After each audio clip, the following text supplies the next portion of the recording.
Assalomu alaykum. Va alaykum assalom. Kirsam maylimi? Aha, keling dadasi. Kelishimni kutmaganmiding? Bir og'iz aytib qo'ymabsiz-da. Bezovta qilgim kelmadi. Ha, senga sovg'am bor. Mana bu zirak senga. Buni vodiyda sirg'a deydi. Buni hech qachon yechmagan, xo'pmi? Senga juda ham yarashdi. Shu desang, anchadan beri ko'nglim notinch. Tushlarim ham alg'o-dalg'o bo'lyapti. Halovatim yo'qolgan.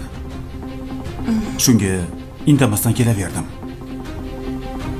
Voy buyog'iga tirikchilik nima bo'ladi? Mashina bor-ku. Tirikchilikni bir amallaymiz. Men mashinani ijaraga berib yuborgandim. Mashinani ijaraga bergan bo'lsang, pulini olayapsanmi? Olyapman. Demak, mashinani ijarasidan pul olayotgan bo'lsang, men har oy pul yuborib turgan bo'lsam, nimaga ro'zg'or ketmaydi? Haligi mashinadan hali ijara pulini olganim yo'q. O'zi kechagina beruvdim. Nimaga